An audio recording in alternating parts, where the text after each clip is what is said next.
At checkout, one word can make an ordinary purchase feel complete: free. The product is $35, shipping is $0, but a box still has to be stored, picked, packed, sorted, moved across a network and carried to your door. A driver still spends time. A vehicle still uses energy. Free describes the line on your receipt. It does not describe the cost of delivery.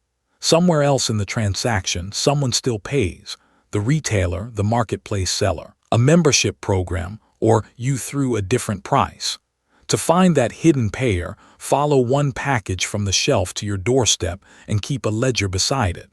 The first surprise is that postage is only one line in the bill.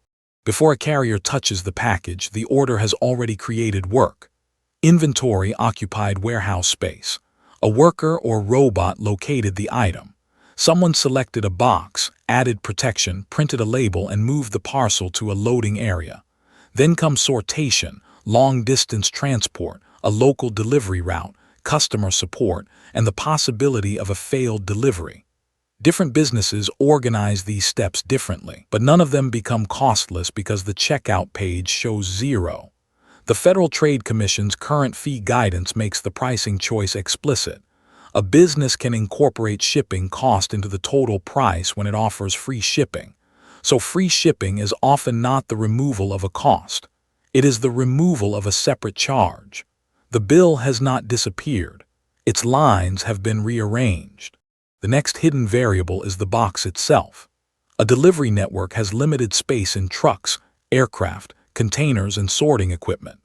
That is why carriers may compare a package's actual weight with its dimensional weight, a calculation based on the space the box occupies. UPS explains that a large package can be billed by dimensional weight when it is light for its size.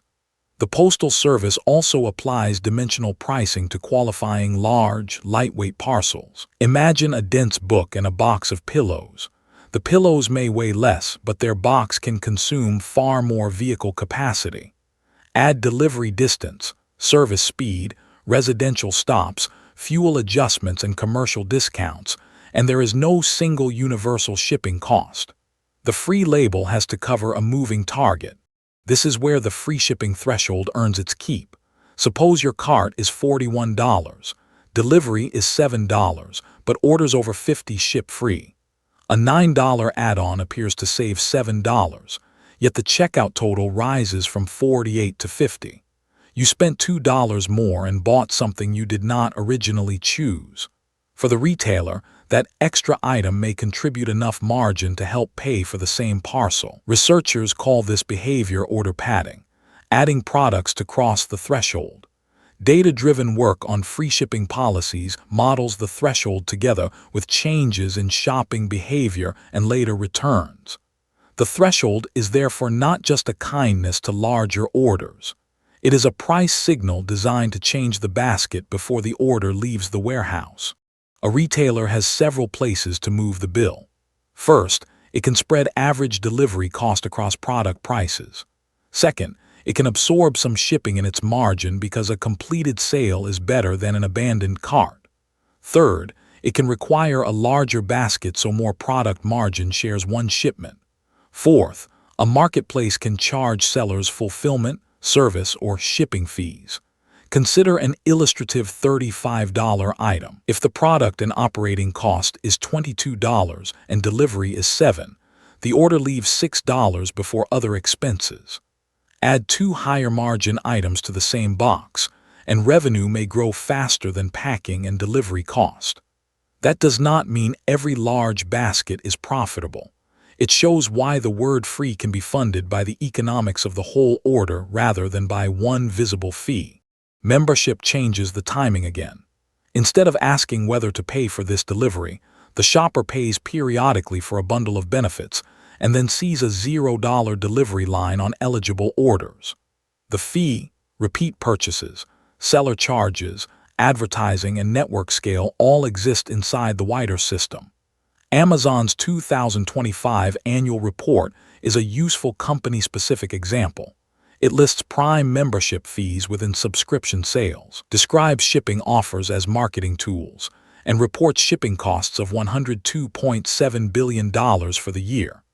Amazon also says it works to mitigate those costs through volume, fulfillment network optimization, supplier terms, and operating efficiency. The number is not the cost of Prime alone. It is evidence of the larger point. Even at enormous scale, free delivery remains a very real expense. Returns can move the bill one more time. An item added only to cross a threshold may be returned later, creating reverse transport, inspection, repackaging, and sometimes lost product value. That is why research on threshold policies considers both order padding and return decisions. For shoppers, the useful rule is simple. Compare the delivered price of the basket you actually wanted. Do not spend $9 only to avoid a $7 charge unless the added item has real value to you. Spread a membership fee across the number of orders and other benefits you genuinely use. Check return fees and conditions. When timing is flexible, slower or consolidated delivery may reduce pressure on the network. The Federal Trade Commission advises online shoppers to compare the full cost, including shipping, handling, delivery, taxes, and other fees. Free shipping is not necessarily a bad deal. It is simply not a costless deal. The smartest price is the lowest total cost for the purchase you intended to make.